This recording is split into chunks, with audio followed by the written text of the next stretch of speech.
उन्होंने जिस तरह कहा कि अदालत में वकला भी उन्हें दिए गए, फिर उनके अहले खाना भी मौजूद थे, फिर शवाहिद पेश किए गए, उसके बाद जाके कहीं सज़ा हुई और आगे जैसे आपने कहा हक भी है। आप कल खुसूसी अदालतों की बात कर रहे थे, यहाँ वो कह रहे हैं कि हमने सारा ड्यू प्रोसेस जो है वो कानून के मुताबिक मुकम्मल किया और हक दिया गया, फेयर ट्रायल के तहत तकाजे पूरे किए गए। तो खुसूसी अदालतों और इन अदालतों में फिर क्या फ़र्क हुआ? नहीं, फ़र्क है ना। ये मिलिट्री अदालतें थी, खुसूसी अदालतें जो है सिविलियन अदालतें, जैसे एंटी टेररिस्ट कोर्ट्स हैं वो सिविलियन। अगर उनके जरिए ये सजाएं हो जाती तो कोई इशू ना बनता, कोई इशू ना बनता। लेकिन वो भी स्पीडी ट्रायल करती ना, तो कर देती ना। तो व्हाट्स द प्रॉब्लम? ये भी तो साल लगा दिए इन्होंने जी, साल से ज़्यादा साल से ज़्यादा। तो वो 3 महीने भी हो सकती थी। वो जजेस लगाते 10, 15, 20, और यही जो एविडेंस, तस्वीर, क्या एविडेंस है?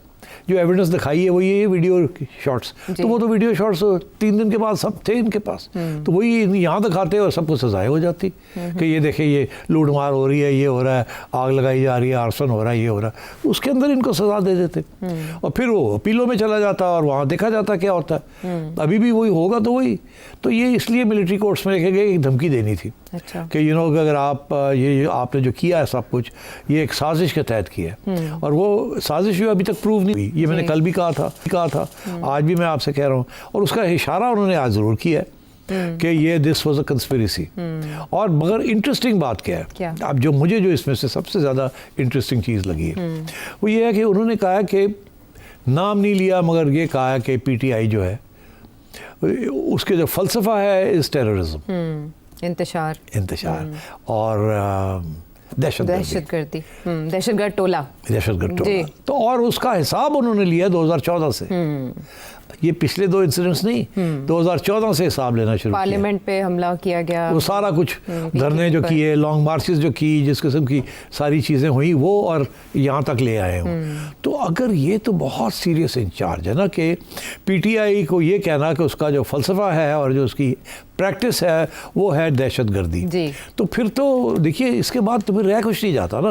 अगर आप इतना बड़ा इल्ज़ाम एक इदारे की तरफ से आप लगा रहे हैं, ये किसी पॉलिटिशियन ने नहीं लगाया, एक इदारे के सरबराह ने, ISPR के तर्जमान ने ये लगाया है, तो ये तो फिर basically this is a very serious charge. इसकी you can lead to the banning of a political party. यही तो होता है इसी किस्म का चार्ज जिसके ऊपर आप एक सियासी जमात को बैन करते हैं एज अ टेररिस्ट ऑर्गेनाइजेशन, ठीक है ना। और आपने किए भी हैं कुछ जिहादी ऑर्गेनाइजेशंस वगैरह को, सेक्टेरियन ऑर्गेनाइजेशंस को आपने बैन भी किया। तो देन फिर रास्ते बंद हो जाते हैं सारे। अगर आप PTI को बैन करने की तरफ जाएंगे, जो कि आप कर सकते थे जब वो फॉरेन फंडिंग केस, अभी तक उसके ऊपर नहीं गए, कुछ नहीं, प्रोसेस वो वहीं का वहीं पड़ा है, ठीक है। बाकी पार्टीज की भी फंडिंग चैलेंज कर दी गई। तो चलो जो भी है, तो फिर सबको बैन करें, या फिर अगर उनका भी नहीं है, इनका हो गया है, तो इनको करें फिर। पर नहीं, उधर नहीं जा रहे ना, मगर जो बातें कर रहे हैं वो उधर ले जा रही है। तो एक तो ये वाज वेरी सरप्राइजिंग कि उन्होंने 2014 से नक्शा खींचना शुरू किया।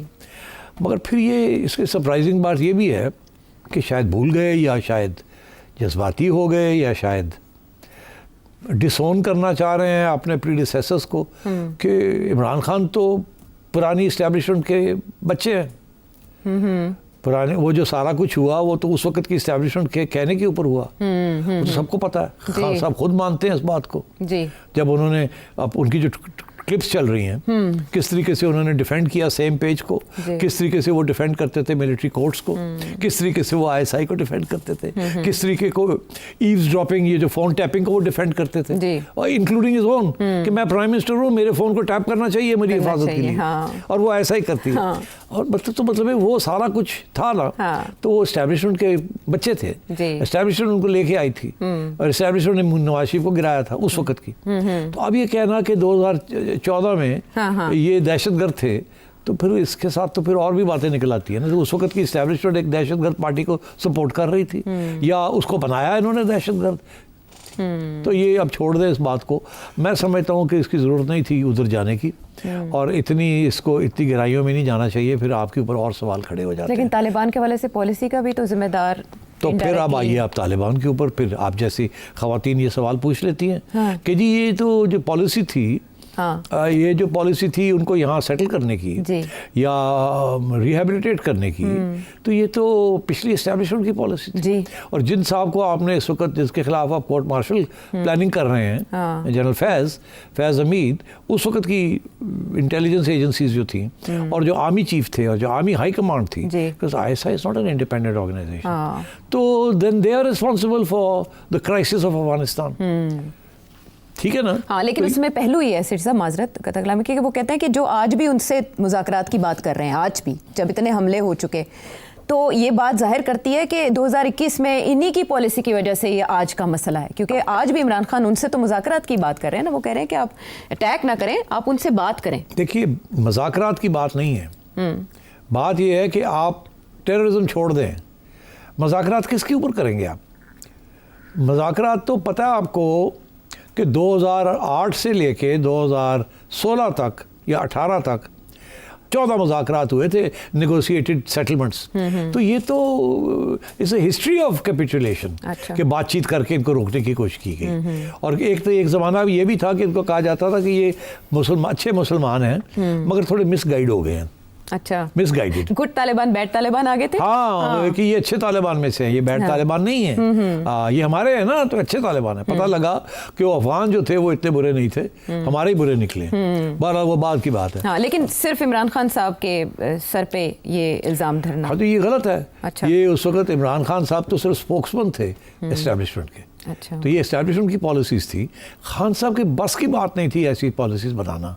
उनका तो कोई दिलचस्पी भी नहीं थी फॉरेन पॉलिसी के अंदर। वो तो सिर्फ एक चोरों के पीछे पड़े हुए थे और उनका कोई इंटरेस्ट नहीं था किसी चीज़ में, ना फॉरेन पॉलिसी में था, ना इधर था, ना उधर था। अच्छा। उनका तो 1 पॉइंट एजेंडा था, to create a 1 party system, work with the army as your right hand, और उनके जरिए सारा कुछ करवाएं और सब कुछ छुट्टी करा दें और एक डिक्टेटरशिप कायम करें। इसीलिए तो वो 4 घंटे के लिए, 5 घंटे के लिए जाते थे दफ्तर, उसको एक कैबिनेट मीटिंग करके घर आ जाते थे। He was not interested in running a government, he was interested in knocking out everybody else.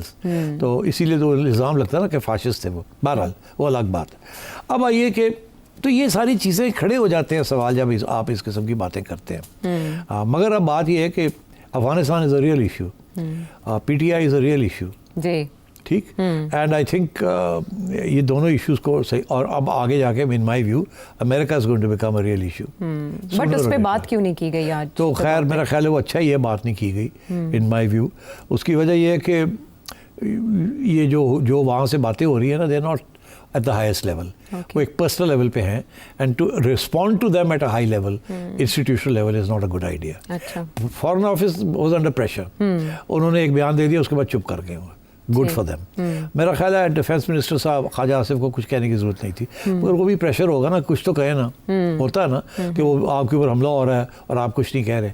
Problem ये है कि वो साहब हैं, वो अभी तक ऑफिशियली कुछ नहीं है, अनऑफिशियली होंगे, ऑफिशियली कुछ नहीं है। मगर आसिफ तो ऑफिशियली डिफेंस मिनिस्टर है, and he's supposed to articulate the views of the defense establishment. तो मेरा ख्याल है ख्वाजा आसिफ अगर ना बोलते तो बेहतर था।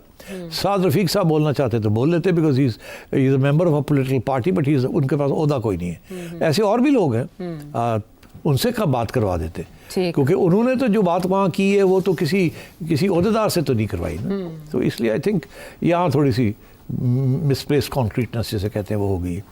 तो आई थिंक जो मुझे समझ आई है इस प्रेस कॉन्फ्रेंस से वो यही है कि और ये सवाल भी बनता है कि एक तरफ गवर्नमेंट जो है वो कहती है बात करने के लिए तैयार है। यही मेरा सवाल है कि जहाँ बर्फ़ पिघल रही है तो यहाँ जो रवैया है वो तो खासा बर्फ़ानी लग रहा है, सर्द लहजा लग रहा है, और ज़ाहिर है जो मुज़ाकरात होंगे वो अप्रूवल तो यहीं से आएगा। तो अब पाकिस्तान तहरीक इंसाफ या इमरान खान साहब इस पर क्या करेंगे? देखिए, खान साहब की तरफ से 2 चीज़ें हो रही हैं। एक, उनका सोशल मीडिया जो है बड़ी हार्ड लाइन ले रहा है अभी तक। जी, खान साहब को समझाया गया है कि अपने सोशल मीडिया को रोकें, आर्मी को एस्टैब्लिश ना अटैक करें, वो नहीं रुक रहे, वो लगे हुए हैं। तो अगर वो लगे रहेंगे तो फिर यहाँ से भी लगे रहेंगे। अच्छा। फिर ये जो आप कह रहे हैं सख्त है, ये आएगा, ये बिल्कुल आएगा। ये टेक्स 2 hands to clap। अगर सोशल मीडिया लगा हुआ है, जो कर रहा है वो, और वैसे वे बहुत ही बेहुदा किस्म की चीज़ें कर रहे हैं वो। मैं जो उनके टिकटॉक देखता हूँ, मैं शॉक्ड किस किस्म की चीज़ें कर रहे हैं। और मेरा ख्याल है वो ये अगर आज खान साहब चाहें तो रोक सकते हैं। जी। मगर खान साहब नहीं रोक रहे ना। ये नहीं कहना कि खान साहब के कंट्रोल में नहीं है, नॉनसेंस। खान साहब के नाम के ऊपर हो रहा है और खान साहब को नहीं पता, सब पता है। खान साहब इस दो हाथ से गेम खेल रहे हैं। एक तरफ वो कह रहे हैं कि कीप अटैकिंग द इंस्टीट्यूशन, जी, keep attacking the chief, keep attacking these people, और वो उनका सोशल मीडिया कर रहा है और पॉइंटेडली कर रहा है। दूसरी तरफ वो कह रहे हैं अपने लोगों को कि बात भी शुरू करें, हाँ। और वो इस दफ़ा 2-3 इश्यूज़ के ऊपर रखें, ज़्यादा आगे ना जाएं, अगली बात ना करें, मेरी बात ना करें, इलेक्शंस की अभी बात ना करें।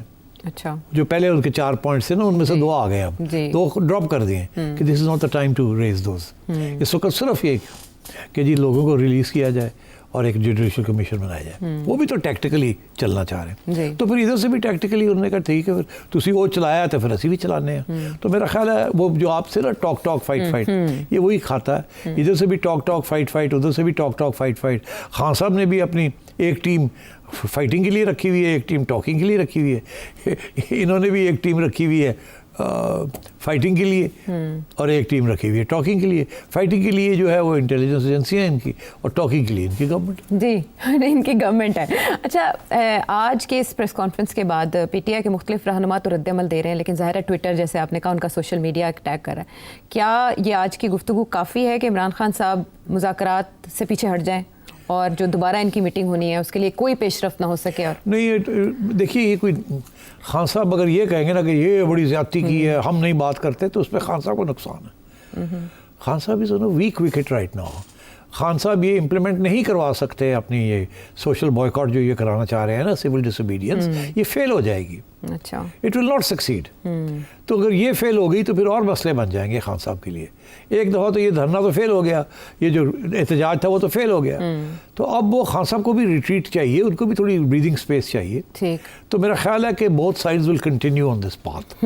वो social media will continue attacking, ये अपना मौक़िफ़ पक्का रखेंगे कि you are responsible for terrorism. ये धमकी इधर से उधर से धमकी ये है कि यू आर, आपने सब कुछ किया है, आपने बंदे ये कर दिए वो कर दिए, इधर से ये बयानिया चलेगा।